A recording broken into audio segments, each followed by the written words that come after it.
Welcome, my CREC families, to our continuation of CREC's Women's HERstory Month, Courageous Advocacy. As you know, every week we share a video of a guest, either a staff member or someone from the community. We share the video and then we have a little panel discussion with them the following day.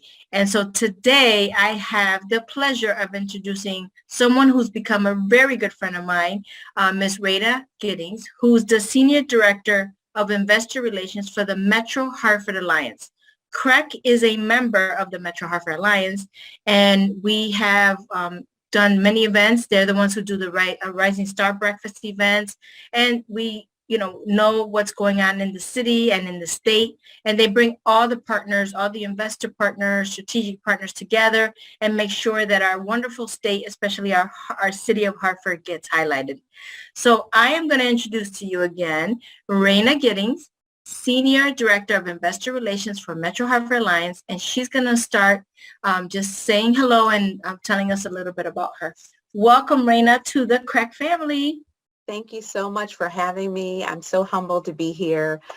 Just a little bit about me. I was born and raised in Connecticut. I've spent over 15 years working in the tech and manufacturing sectors for companies like Oracle, IBM, Johnson Controls, and more recently, Raytheon Technologies, where I've helped solve problems to organizational challenges. I currently serve on the Connecticut Governor's Council on Women and Girls, and I'm an advisory member, board member for the Connecticut Forum. In my current role for Metro Hartford Alliance, I am a trusted advisor to business leaders who are interested in engaging in the greater Hartford community to make valuable connections, build partnerships, and amplify their mission. I am extremely passionate about helping educational institutions like CREC, nonprofit organizations and corporations achieve their financial and economic and programmatic goals while maintaining a focus on social responsibility, equity, and inclusion. Wow, that's amazing. And from all of that you shared, Raina, guess what I heard? Trusted advisor. Listen, Creckies, we have someone who is a trusted advisor. How amazing is that? So we're going to get into some questions, Raina. I know you had the questions and you have some answers, but, feel free to add anything you want. But one of the first questions is, how did you get to become in your current role of Senior Director at Metro Hartford Alliance? How did you get that position, and how does it relate to being a woman, especially a woman of color, that you got such a prestigious role there?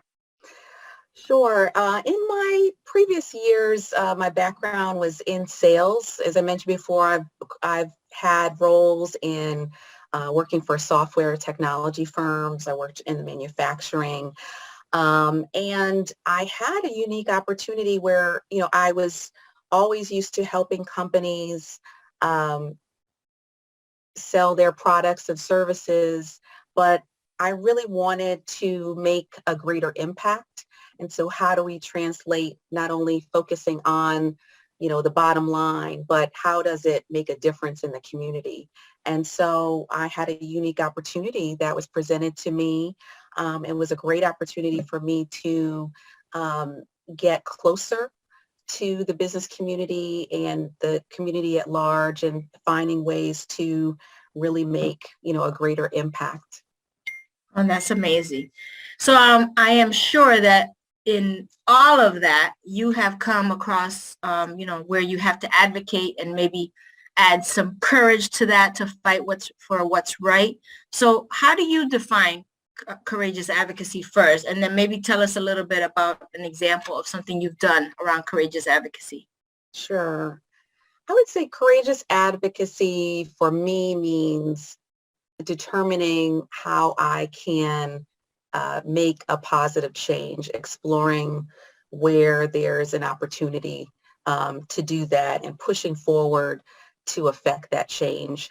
It sometimes requires a willingness to be brave, have brave conversations, or encounter circumstances where that leads to real breakthroughs and making progress And some examples are obviously, equity and inclusion.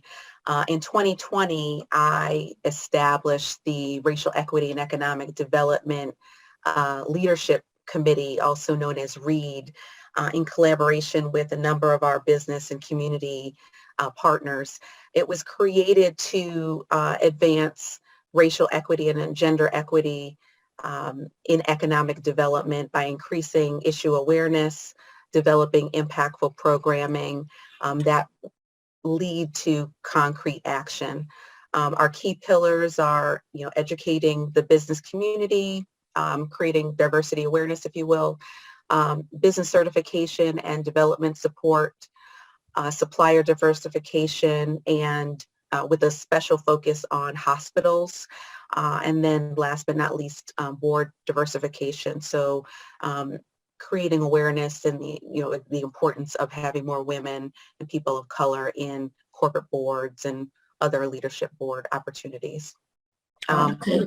I would say through this effort, we were able to create new opportunities for social impact, new initiatives around DEI, and we drew a lot more businesses and community leaders to the table to get involved. Wow, that's great. Excuse me. Would the READ program be the one that you're most proud of, or is there another one or an example of another courageous advocacy that you yourself, either at Metro Hartford Alliance or within your, your network, that you've taken up? Oh my gosh. Well, there's so many to name. I would say professionally and more recently, that is probably my most my greatest achievement, working side by side with a lot of our, creating this from scratch.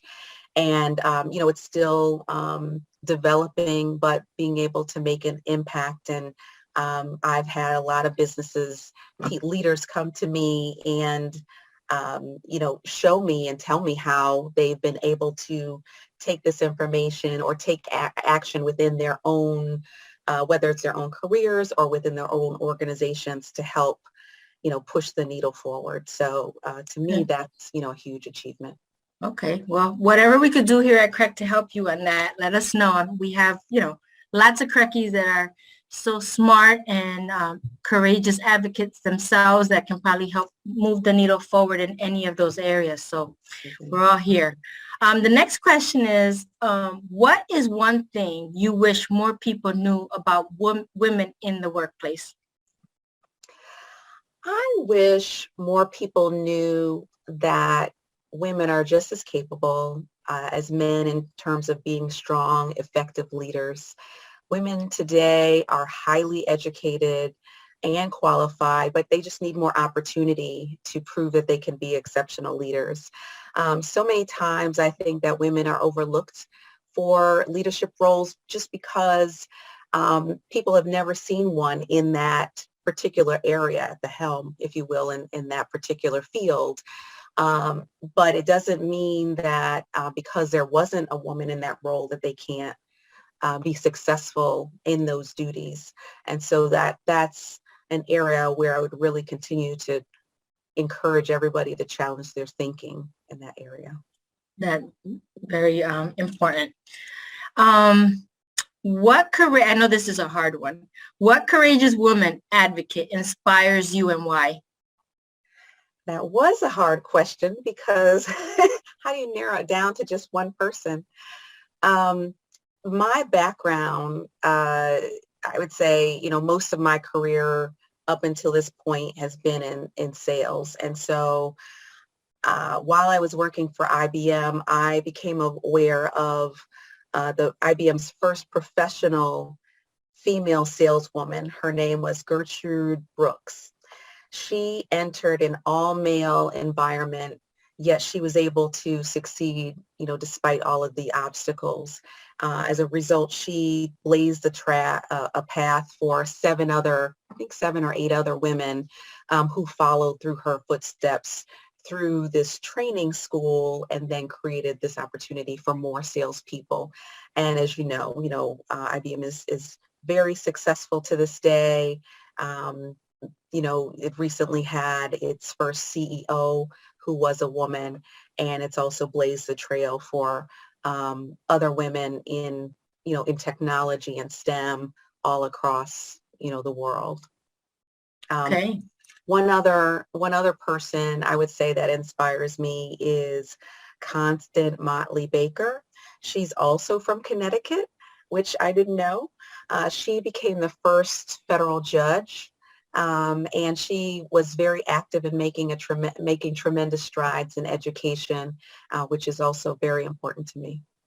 Wow. Amazing.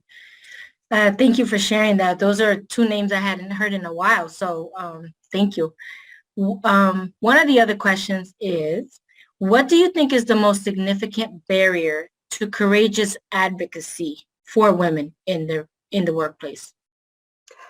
It's a really good question. I think often there is a stigma attached to women who are outspoken, who are confident, who exhibit strong leadership skills in the workplace.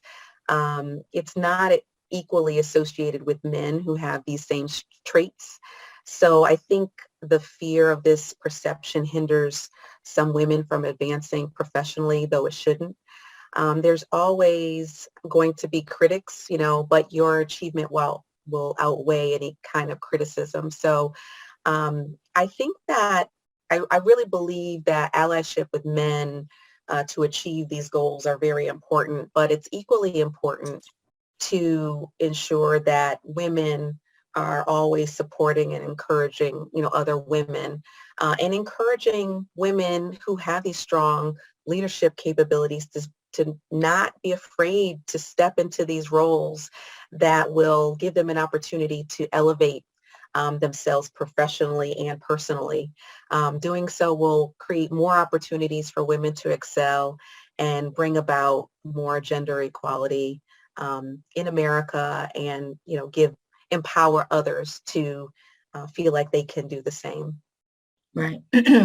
I'm laughing, Raina, because as you started talking about that, it's something that I see all the time.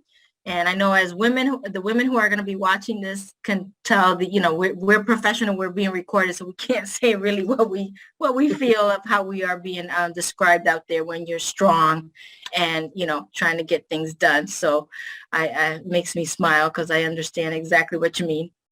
Raina, tell us, what is something you would leave, a nugget you will get? I know you've shared a few nuggets with us, but share maybe some words of encouragement, or, how can women, push forward to continue climbing the ladder, the corporate ladder? I mean, many women have broken that glass ceiling, but I think there's a long way to go, right?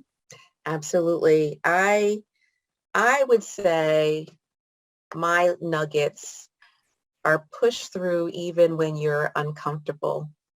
Push through even when you don't know what's on the other side. Push through um, and push through and fail up, if you will. So, just don't be, I think that we as women, it's all in the research, right? When it comes to interviewing for a new role or going for that promotion or what have you, if we don't meet all of the criteria, we may tend to say, oh, I'm not sure if this is right for me, or if there's an opportunity to speak in public, or if there's an opportunity to, engage in an uncomfortable situation, push through, and it will be better not only for you, but it creates that opportunity for others to see you and believe that they can do it too. That's great advice. Great advice. Can you share with us, Raina, some of the opportunities that not just us women, but all the employees here at CREC may be able to pursue with Metro Hartford Alliance, or, how can we help move the goals of the Metro Hartford Alliance? I know you have several programs. I don't know if there's some that you think may be of interest to our employees. Sure. We have a number of initiatives, if you will. And so if you are interested, or you have interested in starting a small business, or you you have a business, we have the Hartford Chamber of Commerce that you can get engaged with, and there's a lot of resources that are, that can support that work. We have the Insurance and Financial Services Industry Council, the Health Council. We have young professionals. So if you are a young professional and you're looking to get engaged in the community, please, reach out. Our Hartford Young Professionals and Entrepreneurs is a great organization for you. Of course, our organization that I just mentioned, the READ Committee, Racial Equity and Economic Development, we're always looking for people to engage or share how they are pushing the needle throughout, the work that they're doing in the workplace or in the community. And then we're always, as an organization, looking for ways to promote these stories. So through our feature stories, our podcasts, there's so many through thought leadership, being able to be a panel member. So there's so many exciting ways to get engaged. If your organization is looking to get more involved in community work, there are nonprofit organizations that are looking to partner with you. So we act as a conduit, a connector. So certainly if there is an interest, reach out and give me a call. That's great. Yes, I'm always encouraging everyone to get involved, and I definitely want to thank you and Metro Hartford Alliance for sharing some of our most top stories, especially with our Connecticut teacher residency program. I know you've been a good supporter of spreading that throughout, and we've gotten some really good coverage there. And I know hopefully we'll get back to some of your meet and greet events soon in person. Yes, there are actually a few really exciting ones coming up. So stay tuned. All right, great. So Raina, I want to thank you for taking time out of your busy schedule to join us and inspire all the women and men here at CREC that will be watching. And, we are here for you just like you are there for us as well. And I want to thank you for today. And keep being that courageous advocate for us. Thank you so much for the opportunity. I really appreciate it. Thank you. Have a good one. You too.